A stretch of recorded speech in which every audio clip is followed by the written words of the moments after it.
Hey everybody, welcome to Leon's Chainsaw Parts and Repair. Happy Saturday.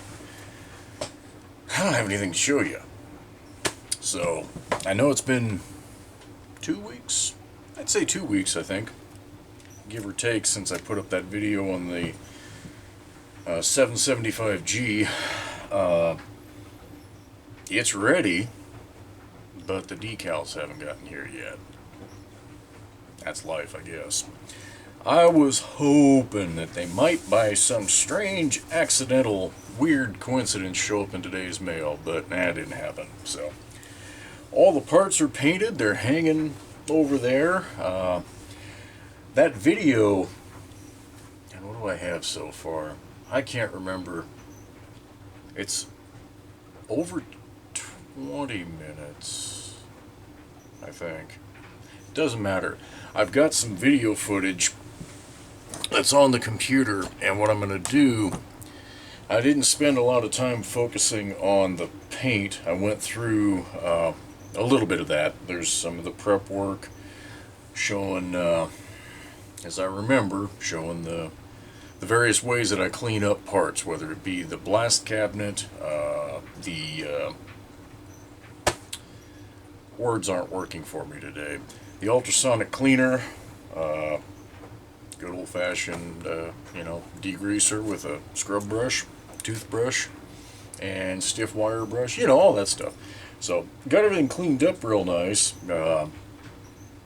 2 weekends ago, I got it primed, and it was so bloody cold at that point.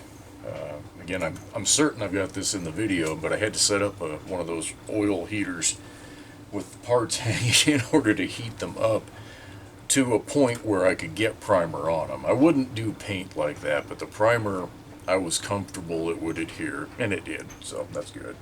Last weekend, warmed up enough.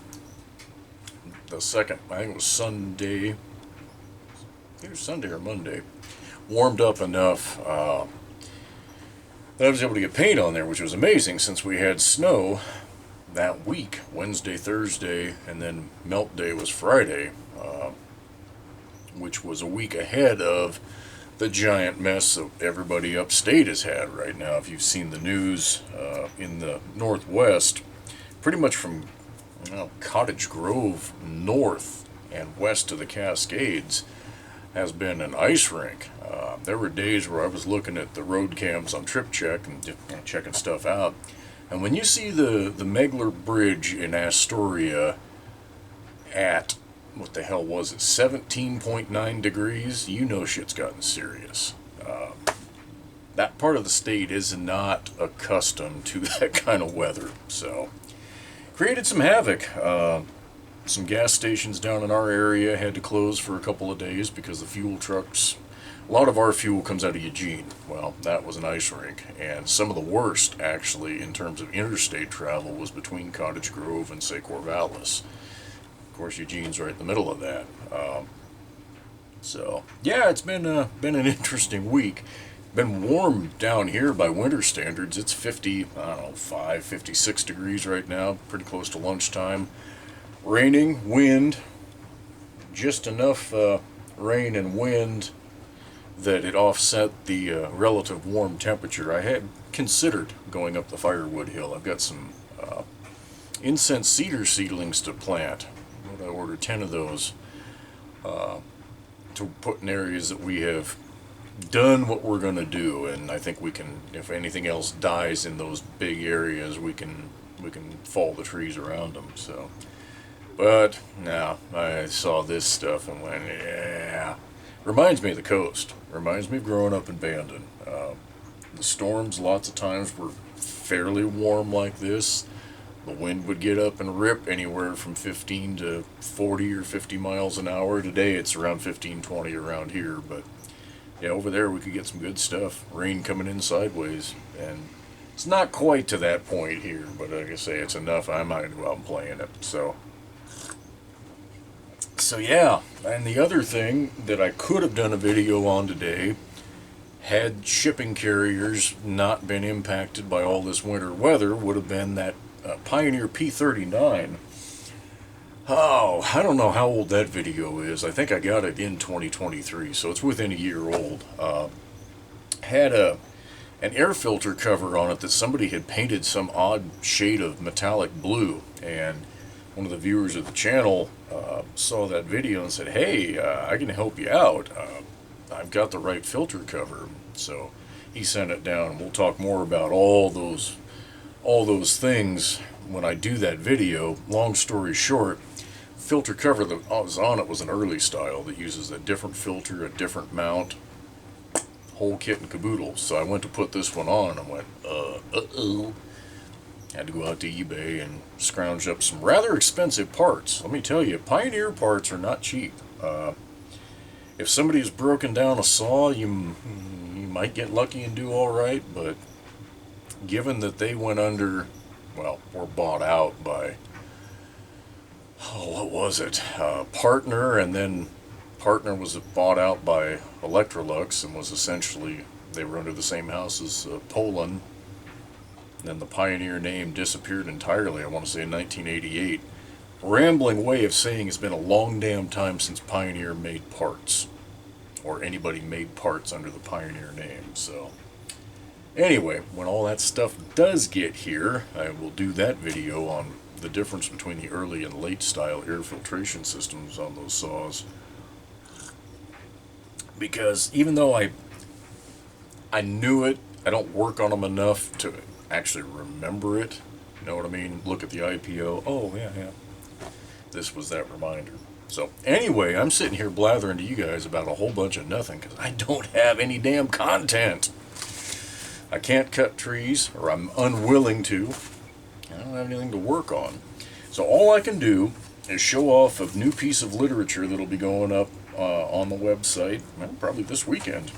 Maybe even by the time this video posts, if I get my stuff together. I've got so much literature that anymore, I don't come across a whole lot new that I go, hey, there's still a few IPLs and a few, service memos and things like that. But I saw this come up the other day. Okay, this is the XL Harvester. So that's an XL12 engine that they built this basically shaker. That's what it is. I remember I was born in the Central Valley of California, the San Joaquin Valley, and I remember almond shakers. Now, they were usually mounted to a tractor to shake almonds, but this is the same concept. Designed for harvesting cherries, plums, peaches, pears, and apples. Homelite fruit harvester will pay for itself in one harvesting season. Uses the famous XL engine serviced at your local Homelite dealer. So yeah, it just literally had a pole on it and some sort of a cam in there that would, so there's even a little picture of a guy with basically a trampoline type thing set up right there underneath a tree to catch the fruit. To be honest, I've never harvested fruit commercially, so I have no damn idea. I would think that it would bruise like peaches and pears and even apples to a certain extent. Plums and cherries I could see, but I don't know. That's an interesting one. But I don't claim to be an expert. Yeah, this on the back, they don't show fruit on the bottom one, but I think the bottom one might be a pear tree. They show some cherries up there. So I'll get this scanned and put in there. 22 pounds dry without boom. So that had a little bit of weight to it. Throttle controlled, 1,000 to 1,500 strokes per minute. Stroke is 2 inches. This is the shaker itself. Positive limb motion in push-pull direction, so 2 inches. So in theory, you wouldn't break a branch at that. Parallelogram handle with adjustable shoulder harness. Aircraft quality aluminum tubing, 8, 10, and 12 foot lengths. Self-engaging clamp.